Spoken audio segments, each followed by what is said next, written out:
Here's a question. What can you catch but never throw, yet sometimes we lose it? The answer is, of course, sleep. It's time to check in with our health, and today joining me, as always, is Kate Save, CEO of BeFit Food and dietitian. It's wonderful to have you with me. We're talking about the quality of our sleep. We're improving our rest.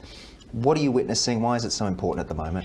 I think we all focus on nutrition and exercise, which are really important for health, but without sleep, our body wouldn't function. We could even die from a lack of sleep if you really don't have sleep for a very long time, and there are genetic conditions where people can't sleep and it's fatal. So sleep is so critical, not just for cleansing out our brain. So overnight we get rid of some of these proteins that build up in the brain, we form our memories, we grow, we build some muscle strength in there, and of course we reset. Absolutely. Okay, all things that I think people are pretty aware of. Let's dive in a little bit deeper. How does sleep deprivation, I guess, impact things like glucose metabolism and insulin sensitivity? I understand those were the things you sort of wanted to bring to my attention.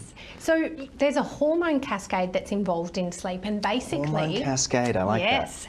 When we don't get enough sleep, we've got different hormones that go up and different ones that go down. So the ones that go up are things that make us hungry. So ghrelin, which is a hormone like a little gremlin in your stomach that makes you really hungry. So if you have, say, less than maybe 4 or 5 hours sleep, you'll wake up particularly hungry. You'll want high carbohydrate foods and high fat foods.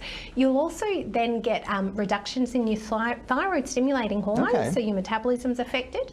You'll get increases in your insulin, which is your fat storage hormone, trying to drag glucose out of the cells, and you'll get reductions in your glucagon, which is a hormone that helps us keep glucose in the bloodstream. So you get these huge ups and downs all day long in your energy levels, and you wonder why you don't feel happy. Yeah, interesting. I was having a bit of a quiet day yesterday in terms of my energy levels, and then today I've had a decent amount of sleep, so I'm feeling much better. But let's talk a little bit about the connection between sleep duration and weight gain. You alluded to it there when you were just speaking. Tell us a little bit more. Yeah, so there's a couple of hormones involved there. So the first one we should talk about is leptin. So leptin, it gives us signals of fullness and satiety, and it stops us wanting to eat. Now, leptin is suppressed if we don't get enough sleep, and ghrelin, that hungry little gremlin, increases. So we've really thrown off that appetite control, and then our preference for foods are going to be those sugary sweet foods, the high carb foods, the fatty foods, the ones that give us that instant sort of lift. But the problem with that is because we've got more fat storage hormone insulin sitting around and we're less sensitive to that insulin,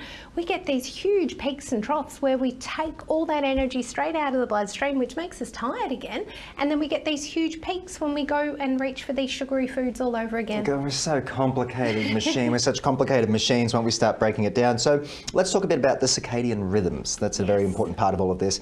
How does that influence metabolic processes? It's a bit scientific here. Yes, so our circadian rhythm, so every single cell in our body has a clock, believe it or not, and those clocks are all set to work with the light and the dark is the best way to put it.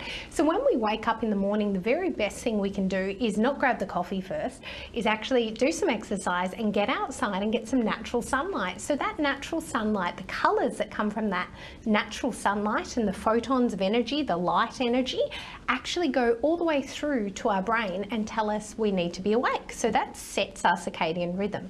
As the day goes on, you can have your caffeine after your 180 minutes or 2 to 3 hours after waking up is perfect. If you have it too soon, you've actually got this other chemical, adenosine, which makes us tired, lurking around the body that builds up quicker and puts us to sleep by 3 o'clock in the afternoon, and we get those slumps. So have your caffeine after you've done your exercise, you've been outside, have your caffeine, but not too late either, because caffeine after about 2 o'clock, you're going to then perk up all of those hormones that keep us awake again. And the last thing before going to bed at night, do not go to bed with a full stomach, because you are telling your body, instead of sleeping, you're saying, well, we've got energy on board, what are we doing next? We're going to be digesting. Yes. Okay, good rundown from you. I'm starting to realise that grabbing the coffee first thing in the morning is perhaps a mistake, and that's a mistake I made yesterday. But what role does sleep quality play in inflammation?